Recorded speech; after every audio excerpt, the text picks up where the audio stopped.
Assalamualaikum warahmatullahi wabarakatuh. Innal hamdalillah nahmaduhu wa nasta'inuhu wa nastaghfiruh wa na'udzu billahi min sururi anfusina wa min sayyiati a'malina.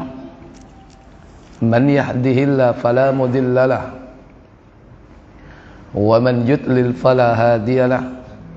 وأشهد أن لا إله إلا الله وحده لا شريك له وأشهد أن محمدا عبده ورسوله لا نبي بعده. اللهم صل وسلم وبارك على محمد صلى الله عليه وعلى آله وأصحابه ومن تبعهم بإحسان إلى يوم الدين. أما بعد. Puji syukur kita panjatkan kepada Allah Jalla Jalaluh atas nikmat yang Allah berikan kepada kita semua. Semoga salawat dan salam selalu terlimpah kepada junjungan kita Nabi kita Muhammad sallallahu alaihi wasallam beserta seluruh keluarga beliau, keturunannya, para sahabatnya dan seluruh pengikutnya hingga tibanya hari kiamat. Bapak Ibu, saudara-saudari yang dirahmati Allah, malam ini melanjutkan bab ke-45 dalam kitab Riyadhus Shalihin, yakni bab tentang ziyaratu ahlil khairi wa majalisatihim wa sahabatihim wa mahabbatihim, mengunjungi orang-orang yang ahli kebaikan, duduk-duduk bersama mereka, bersahabat dengan mereka dan mencintai mereka. Wa talaba ziyaratahum wad-du'a'i minhum, dan juga berharap dengan ziarah itu doa dari mereka. Wa ziyaratu al-mawadhi'il fadilah, termasuk mengunjungi yakni tempat-tempat yang memiliki keutamaan.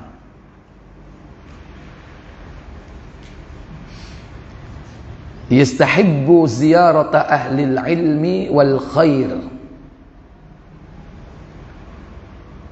sangat dianjurkan mengunjungi para ulama dan orang-orang yang baik.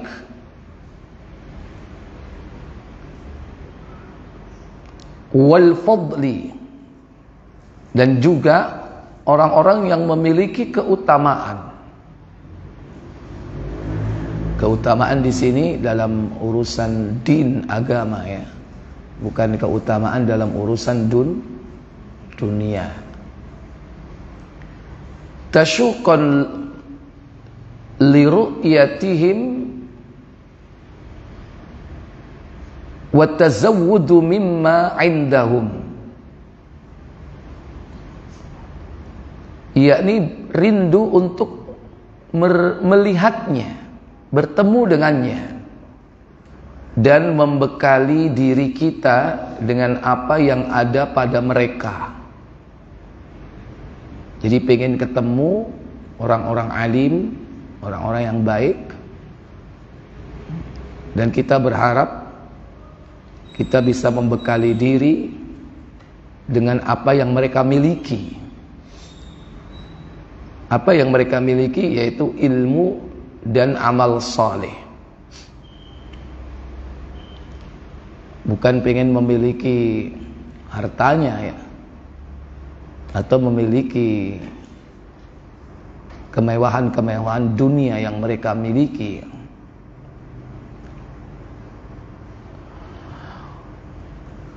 Wa hadhihi alamatul fauzi, dan ini merupakan tanda keberuntungan kalau kita bisa melakukan itu, kita akan mendapatkan keberuntungan.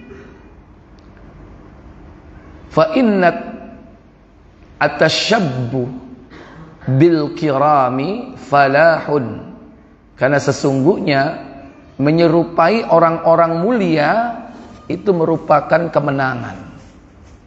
Menyerupai alim, ulama, menyerupai orang yang ahli ibadah, ahli kebaikan, ya.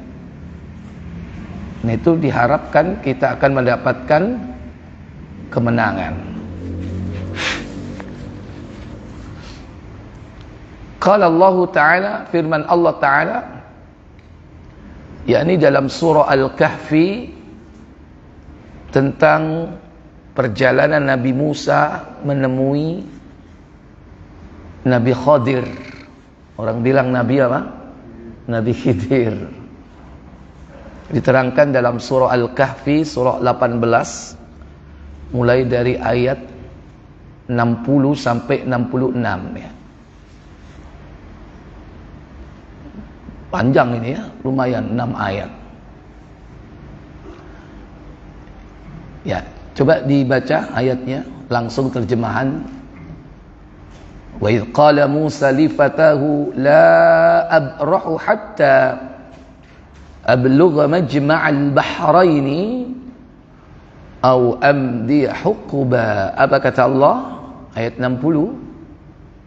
Dan ingatlah ketika Musa berkata kepada muridnya, aku tidak akan berhenti berjalan sebelum sampai ke pertemuan dua buah lautan. Baik, lanjut. Atau aku akan berjalan sampai bertahun-tahun. Terus lanjutkan, 61. Maka tatkala mereka sampai ke pertemuan dua buah laut itu, mereka lalai akan ikannya. Lalu ikan itu melompat mengambil jalannya ke laut itu. Maka tatkala mereka berjalan lebih jauh, berkatalah Musa kepada muridnya, bawalah kemari makanan kita. Sesungguhnya kita telah merasa letih karena perjalanan kita ini. Muridnya menjawab, tahukah kamu, tatkala kita mencari tempat berlindung di batu tadi, maka sesungguhnya aku lupa menceritakan tentang ikan itu, dan tidak ada yang melupakan aku untuk menceritakannya kecuali Syaitan. Dan ikan itu mengambil jalannya ke laut dengan cara yang aneh sekali. Musa berkata, itulah tempat yang kita cari. Lalu keduanya kembali mengikuti jejak mereka semula. Lalu mereka bertemu dengan seorang hamba di antara hamba-hamba kami. Yang dimaksud di situ yaitu Khadir, ya, yaitu seorang hamba di antara hamba-hamba kami. Kemudian yang telah kami berikan kepadanya rahmat dari sisi kami. Rahmat di situ yakni termasuk di dalamnya ilmu. Kemudian dan yang telah kami ajarkan kepadanya ilmu dari sisi kami. Musa berkata kepada Khidir, bolehkah aku mengikutimu supaya kamu mengajarkan kepadaku ilmu yang benar di antara ilmu-ilmu yang telah diajarkan kepadamu? Iya. Qala lahu Musa, berkata Nabi Musa kepada Khadir, hal attabi'uka ala an tu'allimani mimma 'ullimta rusyda. Apakah aku boleh mengikuti engkau wahai Khadir agar kau dapat mengajarkan ilmu kepadaku tentang apa yang telah Allah ajarkan dari ilmu yang Allah berikan kepadamu. Ini salah satu kisah perjalanan orang yang menuntut ilmu. Nabi menuntut ilmu kepada seorang nabi. Berarti ada ilmu yang tidak diberikan kepada nabi yang lain, dan nabi yang lain pun tidak memiliki ilmu yang ada pada nabi yang lain. Berarti secara spesifik. Tapi adapun ilmu dasar itu semua nabi pasti tahu. Ilmu tentang Allah, ilmu tentang agama, ilmu tauhid, semua pasti tahu. Ilmu tentang hukum yang mendasar, yang dari zaman ke zaman tidak pernah dirubah. Tapi ada kalanya Allah memberikan ilmu-ilmu tertentu yang tidak diketahui oleh nabi yang lain. Wa sababa dzalika anna Musa akhbarahu Allah subhanahu anna 'abdan min 'ibadihi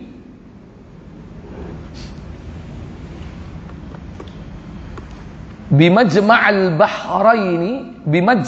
bahraini indahu minal ilmi ma lam yuhit bihi Musa.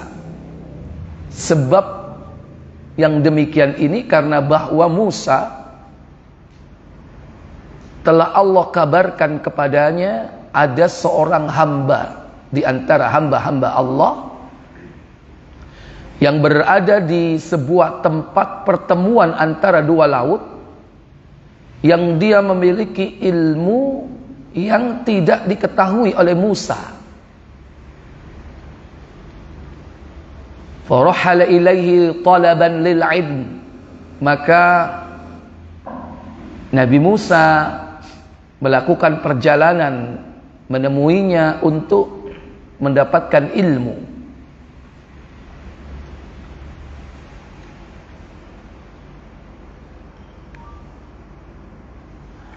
Wa azama 'ala al-lihaq bihim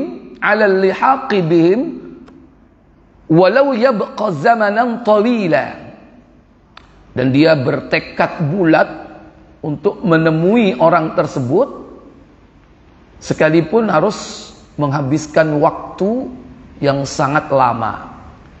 Tidak disebutkan dalam ayat itu secara spesifik berapa tahun Nabi Musa itu menemui Nabi Khadir. Tapi seandainya itu berlangsung lama, itu tidak jadi masalah bagi seorang penuntut ilmu, sekalipun harus berjalan berbulan-bulan bahkan bertahun-tahun. Wa fi qissati Musa ma'al Khadir, dan di dalam kisah Nabi Musa bersama Khadir ini, minal fawaidi wal faraidi asyai'il katsir. Dari kisah Musa bersama Nabi Khidir ini kita bisa mengambil banyak faidah dan hal-hal yang dapat diwariskan ya kepada kita semua.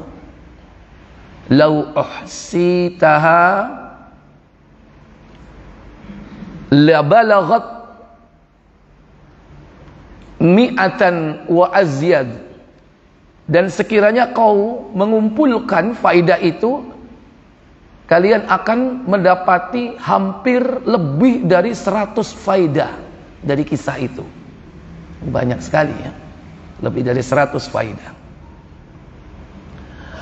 Wa min dzalika fi hadhil ayah, di antaranya dari ayat itu kita bisa mengambil faidah. Di sini beliau muallif menyebutkan hanya 5 yang disebutkan di sini. Baik. Yang pertama, ar-rihlatu fi talabil ilmi, perjalanan dalam rangka menuntut ilmu. Dan perjalanan inilah perjalanan yang paling baik selain perjalanan jihad fi sabilillah. Karena menuntut ilmu itu termasuk jalan menuju jannah, menuju surga. Dalam hadis ya yang masyhur, man salaka tariqan yaltamisu fihi ilman sahalallahu lahu biha tariqan ilal jannah. Ya. Barang siapa menempuh jalan dalam rangka untuk menuntut ilmu, maka Allah mudahkan baginya, yakni jalan menuju surga.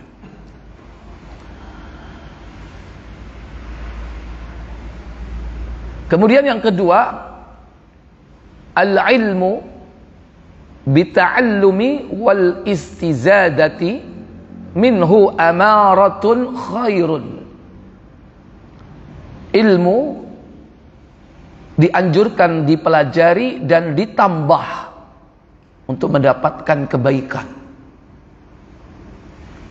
Jadi jangan stuck itu ya cukup berhenti sampai di situ. tapi harus ditambah. Nabi Musa itu berilmu nggak? Nah, masih disuruh mencari ilmu kepada orang lain. Ini bahkan bukan nabi, rasul dia kan, rasul. Lebih tinggi kedudukannya dari sekedar nabi. Ada kalanya nabi itu tidak memiliki pengikut. Ada yang nabi itu pengikutnya cuma satu, ada yang tidak punya. Tapi rasul, dia mengemban tugas yang lebih berat dari seorang nabi, karena dia menyampaikan risalah kepada umatnya. Sekalipun demikian, tetap dianjurkan untuk menambah ilmu. Karena dengan bertambahnya ilmu akan bertambah kebaikan. Yang ketiga, as-sabru fi talabi wa 'adamil 'ajzi wa tasarru'i. Sabar di dalam mencari ilmu dan tidak boleh lemah dan tergesa-gesa. Jadi sabar di sini disebutkan meliputi tidak lemah, karena memang kadang suatu saat orang itu akan diuji dengan kemalasan, kelemahan, bahkan futur ya. Apa futur itu?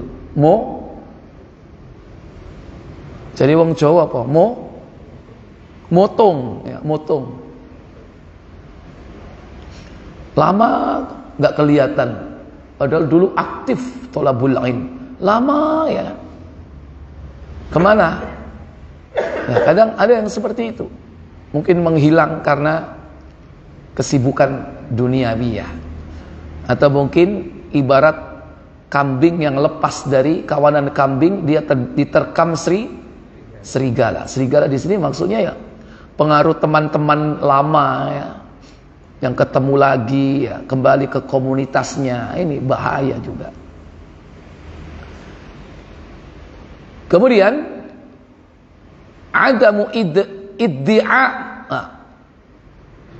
idda'i al-ihatati faqad qama Musa khatiban fi Bani Israel. Jadi tidak boleh mengklaim dirinya yang paling banyak memiliki ilmu seperti Nabi Musa, bahwa beliau pernah berdiri di hadapan Bani Israel dan berbicara kepada mereka, fasa'ala, dan bertanya kepada Bani Israel,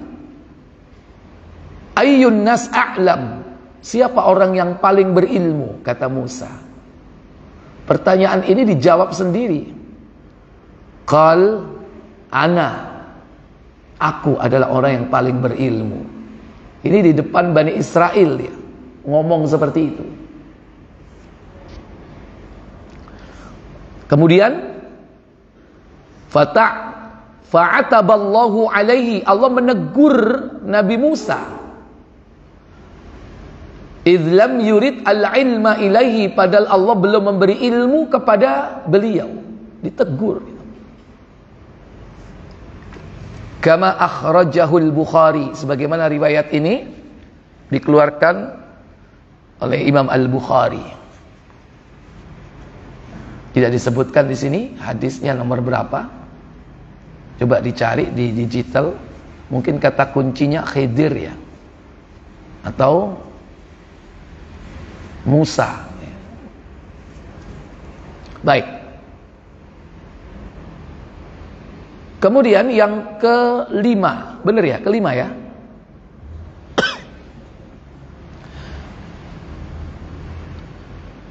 Taharriyas syuyukhal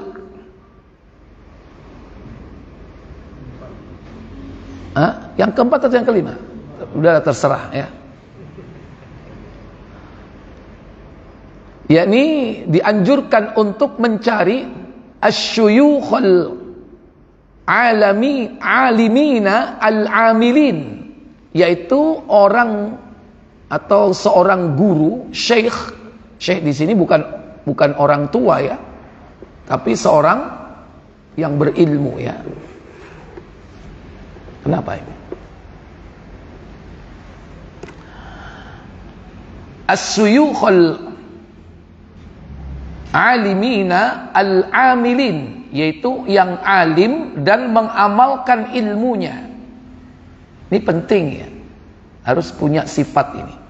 Yang dicari itu orang yang alim dan yang mengamalkan ilmunya itu.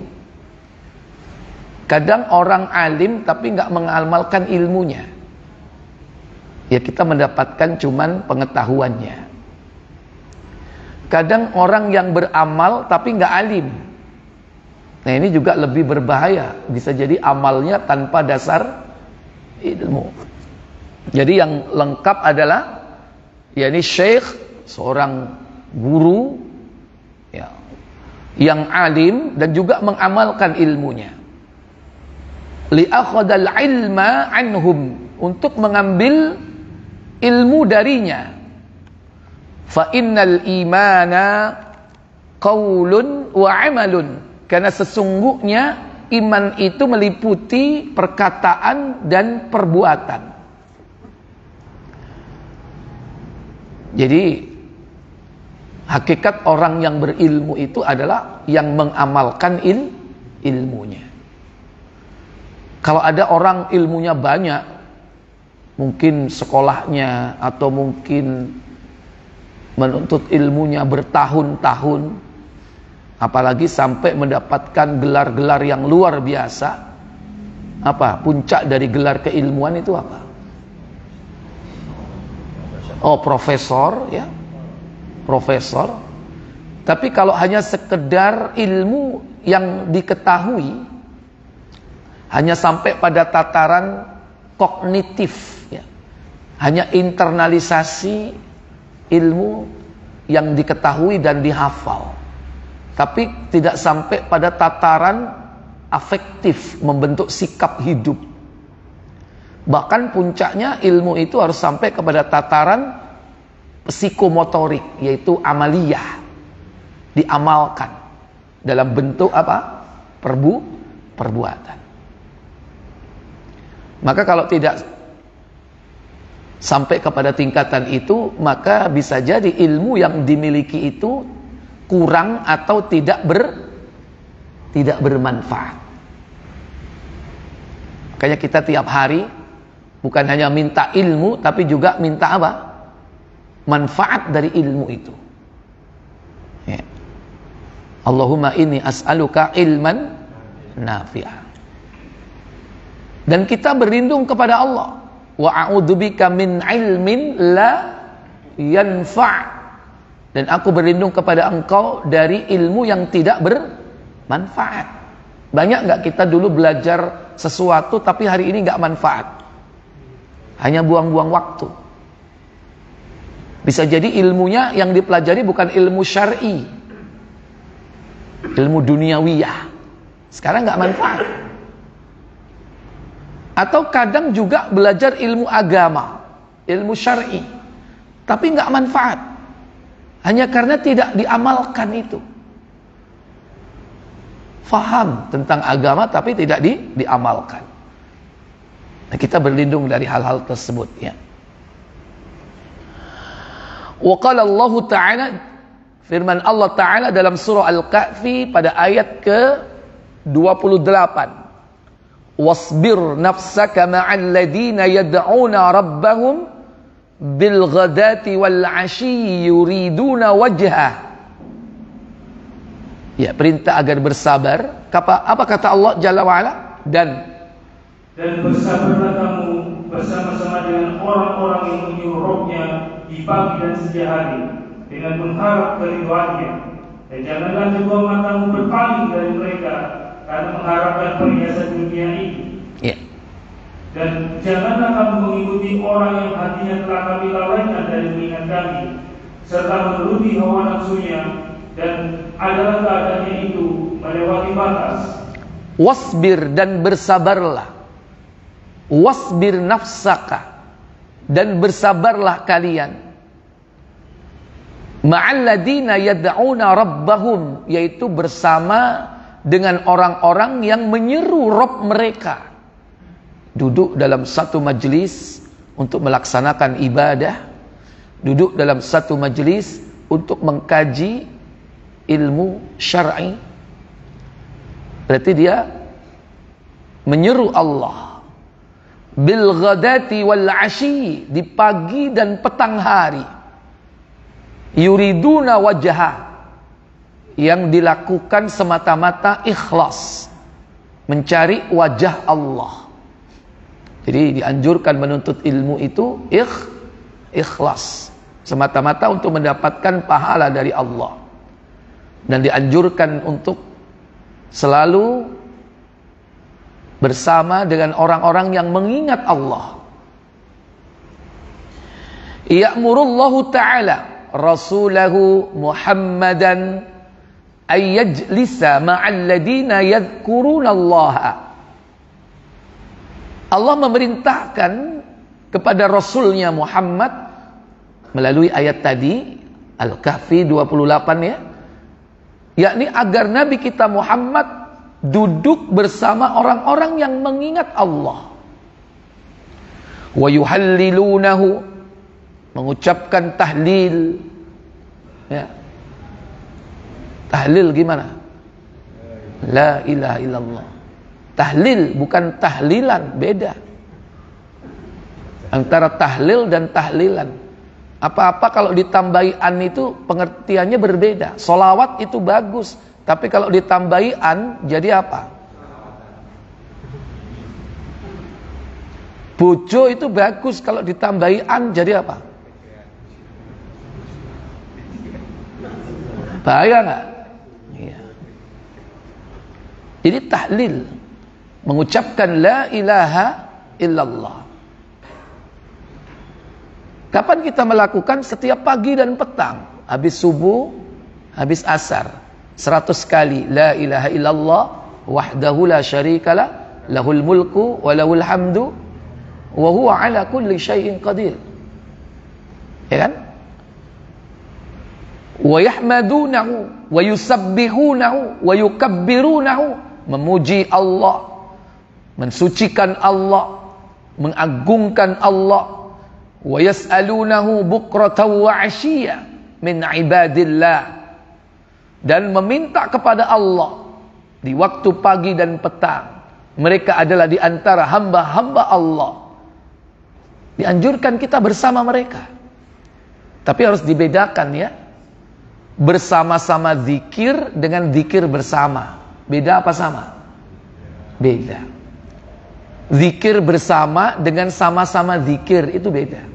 Zikir bersama itu berarti satu suara, kayak kur atau paduan suara, itu zikir bersama. Beda kalau sama-sama zikir, habis sholat semuanya zikir kan? Ya, masing-masing berzikir. Jadi tidak paduan suara. Dan itu yang dimaksud. Salah satunya yaitu duduk bersama mereka yang mengingat Allah. Habis sholat, termasuk seperti ini juga mengingat Allah. Sawa'un akanu fuqara au aghniya'a au aqwiya'a au du'afa. Sama saja, nggak ada bedanya bersama mereka itu. Duduk bersama yang fakir, yang miskin, yang kuat, yang lemah. Karena Islam tidak membedakan dari status sosial. Makanya nggak boleh soft itu dikapling ya. Iki gawe sing sugih, sing melarat nang buri. Iki gawe pejabat, sing kopral nang buri, ngarepe jenderal. Kalau soft, kalau itu bukan untuk sholat, bukan untuk tolabul ilmi, silakan. Tapi kalau itu adalah majelis di mana kita mau mendekat kepada Allah, kita mau mendapatkan ilmu, apalagi kita mengabdi kepadanya. Siapa yang datang dulu itu yang menempati tempat itu. Datang kemudian walaupun jenderal sope nang di buri masih kopral teko disian nangarep. Jadi jangan sampai kita ngapling. Kadang-kadang ada masjid itu dikapling digawe sajadah. Ya kan? Orang mau nempati, ojo iku, sapa iku? Wae anu iku, ojo. Akhirnya ditiru akeh sajadahane akhirnya. Sajadah semua di depan, ya kan? Nah, ini. Nah, seperti itu ya. Jadi mengingat Allah, semua itu di hadapan Allah sama. Baik fakir maupun orang kaya, maupun kuat maupun yang lemah. Baik. Ikhwatal iman, aizakumullah. Selanjutnya saya bacakan sebuah hadis di sini. Hadis nomor 361. Wa an Abi Hurairah radhiyallahu taala anhu, dari Abu Hurairah semoga Allah meridainya, anin Nabi sallallahu alaihi wasallam, dari Nabi sallallahu alaihi wasallam, anna rajulan, bahwasanya ada seorang lelaki, zara akhan lahu fi qaryatin ukhra, dia mengunjungi saudaranya yang berada di negeri yang jauh. Kalau bahasa kita luar apa? Luar negeri. Fa'arsadallahu ta'ala ala madrajatihi malakan. Kemudian Allah mengirim utusannya dari kalangan malaikat untuk memantau dia.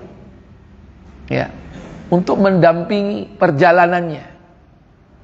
Allah kirim seorang malaikat. Falamma ata alaihi qal, maka tatkala malaikat itu menemuinya, ia berkata, aina turidu, kemana kau pergi? Qal, maka orang itu menjawab, uridu akhalli fi hadhil qaryah, aku pengen mengunjungi saudaraku di suatu negeri. Qal, kemudian malaikat itu bertanya, hal laka alaihi min ni'matin tarubbuha alaihi, apakah ada suatu nikmat yang kau harapkan dari orang itu? Artinya perjalanan itu dalam rangka untuk mendapatkan sesuatu keuntungan. Qala la, kata orang itu tidak. Ghairu anni ahbabtuhu fillahi ta'ala, hanya saja aku pengen menemuinya itu atas dasar cintaku kepadanya karena Allah. Jadi dia mencintai saudaranya ini sehingga dia mendatangi tempatnya itu. Nggak ada kepentingan balas budi, nggak ada kepentingan pengen dapat sesuatu, nggak. Semata-mata karena apa? Cinta. Qal, maka malaikat itu mengatakan, fa inni rasulullah, sesungguhnya aku adalah utusan Allah, ilaika, kepadamu, bi annallaha qad ahabbaka, mengabarkan kepadamu bahwa Allah telah mencintaimu wahai fulan, kama ahbabtahu fi, sebagaimana kau mencintai saudaramu itu. Berarti orang ini hebat nggak didatangi malaikat? Hebat. Kemudian selanjutnya fiqhul hadis, dari hadis ini kita bisa mengambil pelajaran. Yang pertama, istighbabu ziyaratil ikhwani fillah, dianjurkan menziarahi saudaranya karena Allah, apalagi dia mencintainya. Dalam hadis Abu Dawud, Nabi pernah mengatakan, idza ahabba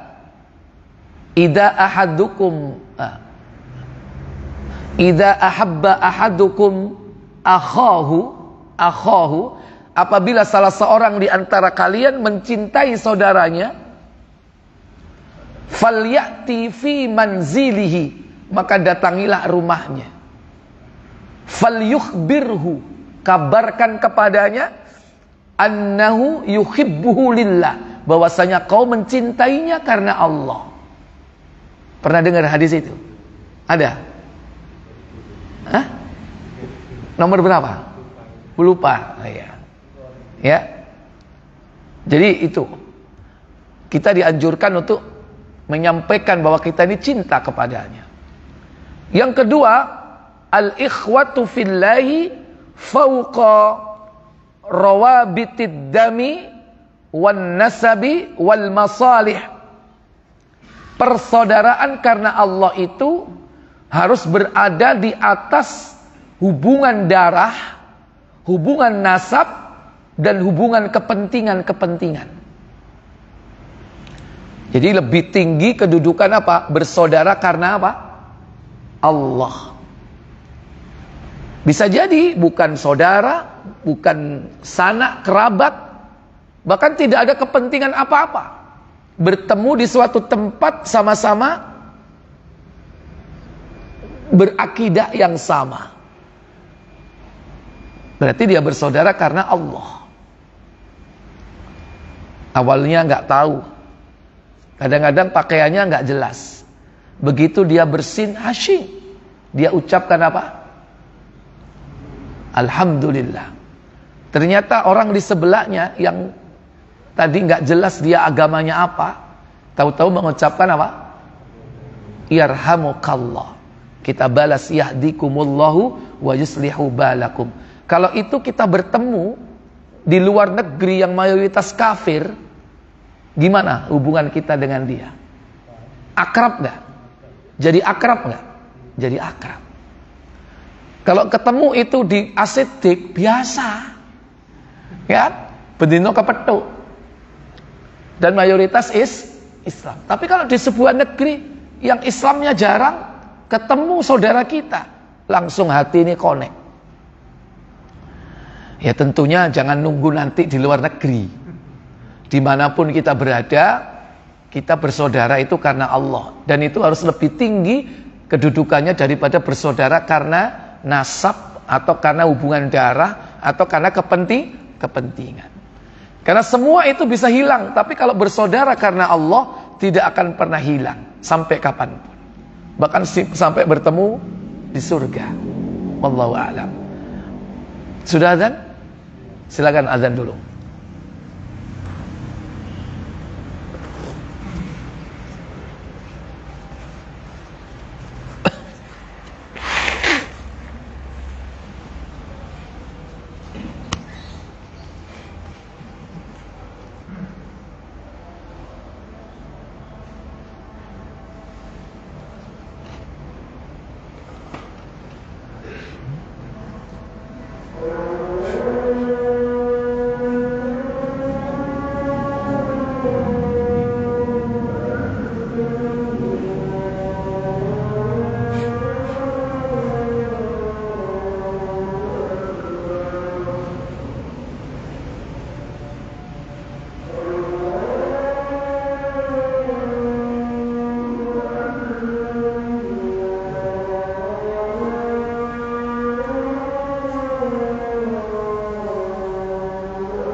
Baik, faidah yang ketiga, azimu fadlil hubbi fillahi wat tazawuri fih.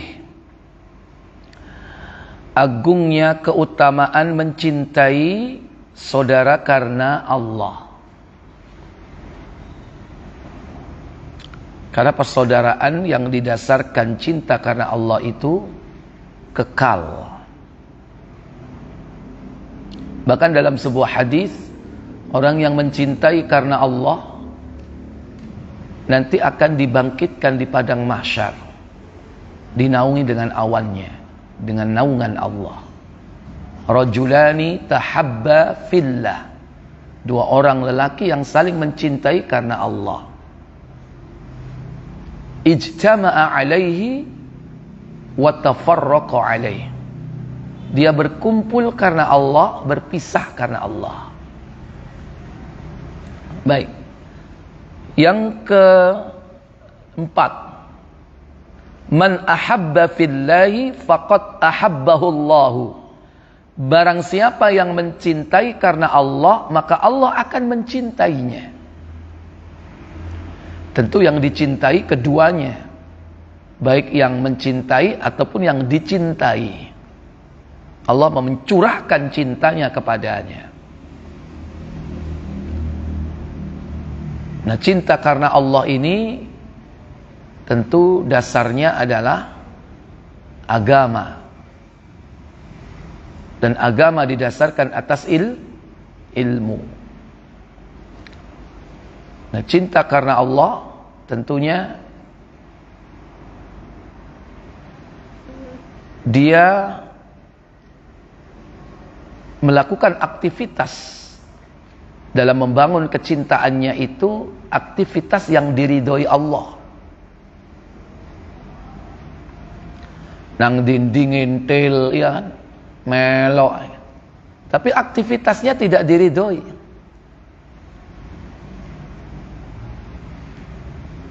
Nang diai mancing melok. Nang kali melok, nang laut melok, nang tambak yo melok, ya kan? Setia enggak itu? Cinta enggak? Tapi aktivitasnya belum tentu diridhoi Allah. Apa menek mancinge ono hadiah. Bisa jadi masuk kepada ranah judi. Runtang-runtungnya ini harus dalam aktivitas yang baik, yang diridhoi oleh Allah. Fi ta'atillah. Nang diai melok dalam rangka apa? Ngaji. Bagus enggak itu? Bagus. Nang diai melok dalam rangka apa? Olahraga, badminton. Hah? Nek badminton apa? Hah? Goes misalnya. Belum tentu itu merupakan aktivitas yang diridhoi. Apalagi ketika olahraga kelihatan auratnya. Dengkule ketok, pahanya kelihatan. Nek gak ngono celonoe ngapret. Ngapret enggak itu olahraganya? Nah, itu termasuk di antara aktivitas yang belum tentu diridhoi, bahkan bisa jadi dimurkai Allah. Ya. Isbatu mahabbatillahi li'ibadihi min ahli ta'ati. Penetapan cinta Allah kepada hambanya, yaitu kepada orang-orang yang ahli ketaatan. Jadi Allah memiliki sifat mencintai, dan ini ditetapkan di dalam asma dan sifat-sifat Allah. Wahia sifatun azimatun qaimatun billahi min sifatil af'al. Dan ini merupakan sifat yang agung, yang berdiri sendiri, yang merupakan ya hak Allah, hak prerogatif Allah. Mustaqallatun qaimatun billah, yang dimiliki oleh Allah. Min sifatil af'al, yang termasuk di antara sifat perbuatan. Karena ada sifat dzatiyah, ada sifat af'aliyah. Sifat dzat dan sifat af'al, perbuatan. Dan ini tergolong sifat perbuatan, yaitu Allah mencintai hambanya. Tsabitatun bil kitabi was sunnati wa ijma'is salaf. Dan hal ini ditetapkan di dalam Al-Quran dan As-Sunnah dan juga ijma' dari salafus salih. Wa nahnu nasituha lillahi subhanahu kama yaliku bijalalihi wa kamali. Dan kami menerima ya, dari Allah sifat-sifat yang telah ditetapkan itu sebagaimana sesuai dengan keagungan dan kesempurnaan Allah. Mau tidak mau harus diterima, tidak boleh ditolak.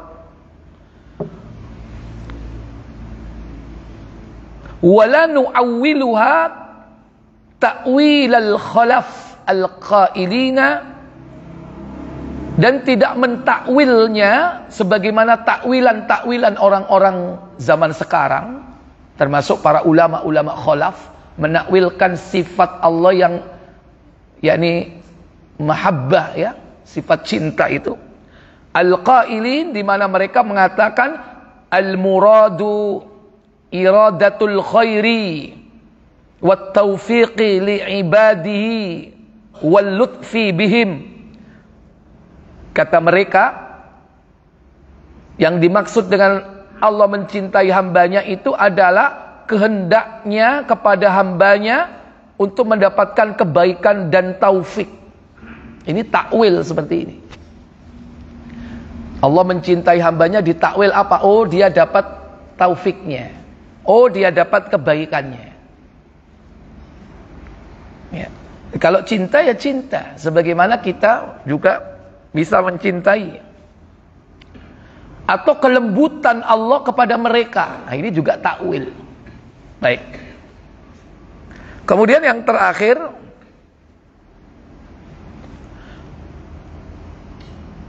qadratul malaikati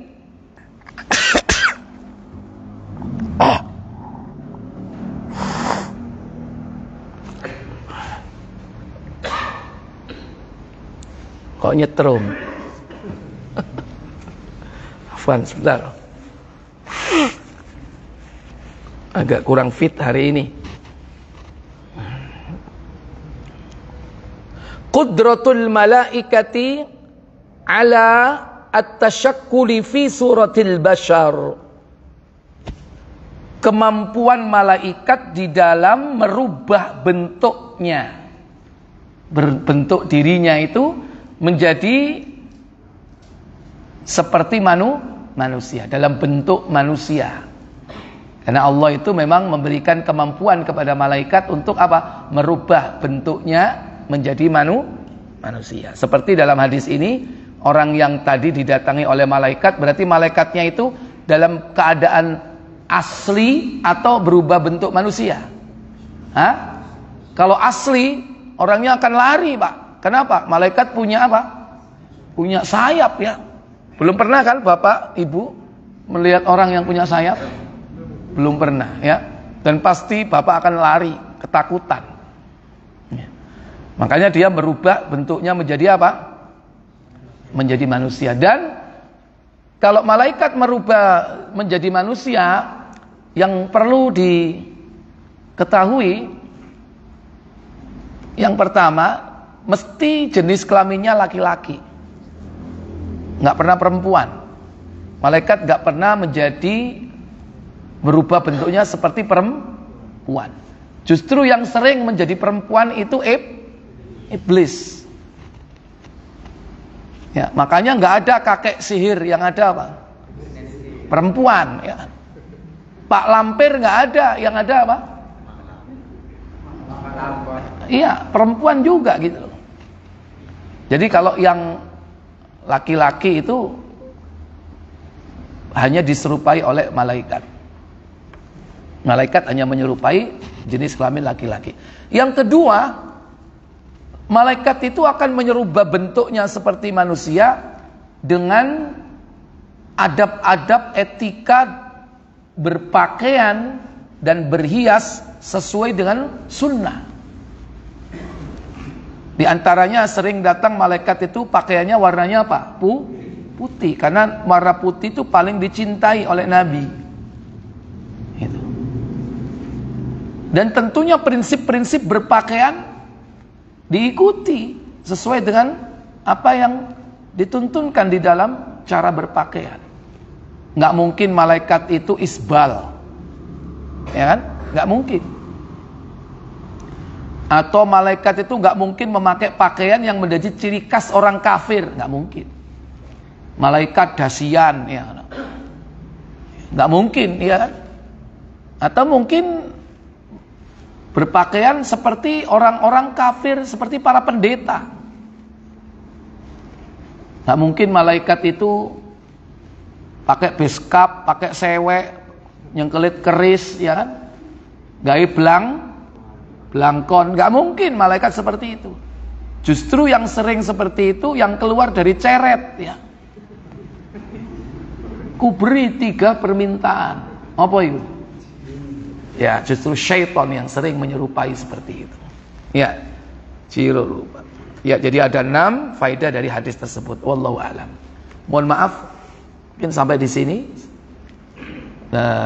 apa yang bisa saya sampaikan. Insya Allah nanti kita bertemu pada pertemuan yang akan datang. Ya. Ini pertanyaan.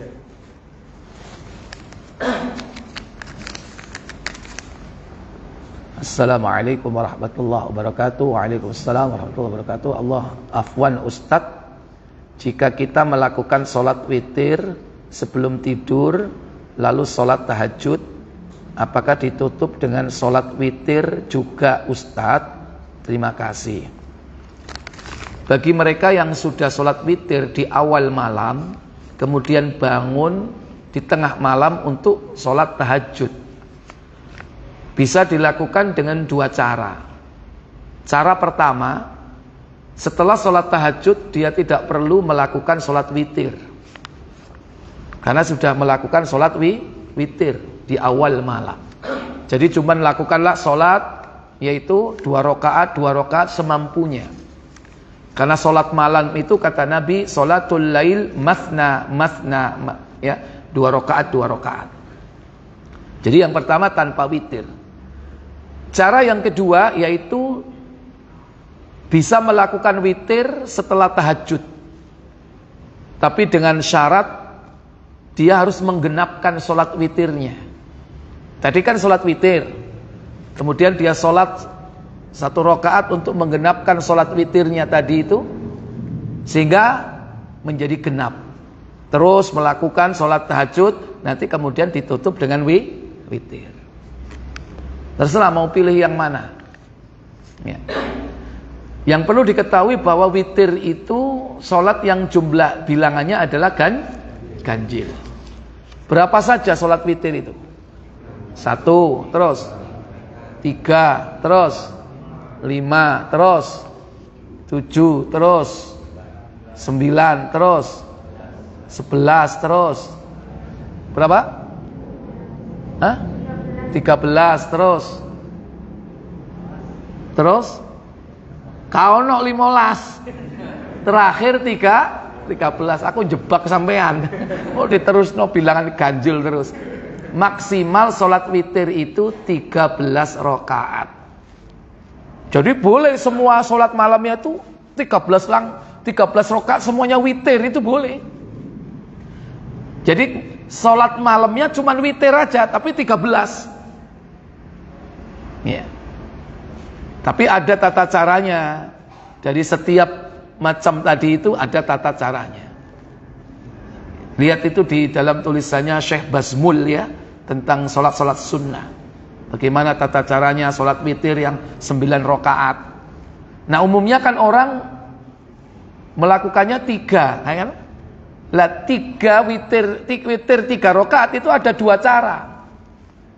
Intinya menyelisihi sholat maghrib. Intinya itu.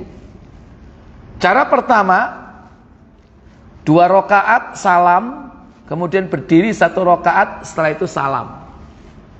Berbeda nggak dengan maghrib? Berbeda. Atau cara kedua apa? Bablas langsung cuman 1 salam, langsung 3 rakaat 1 salam. Kan menyelisih salat maghrib kan? Nah itu cara witir yang jumlahnya 3 rakaat. Nah kadang orang itu nggak bisa memahami. Dipikir witir yang 2 rakaat plus 1 itu dipikir 2 rakaatnya itu tahajud, witirnya 1. Enggak. Itu memang witirnya adalah 3 dengan cara 2 rakaat dan 1.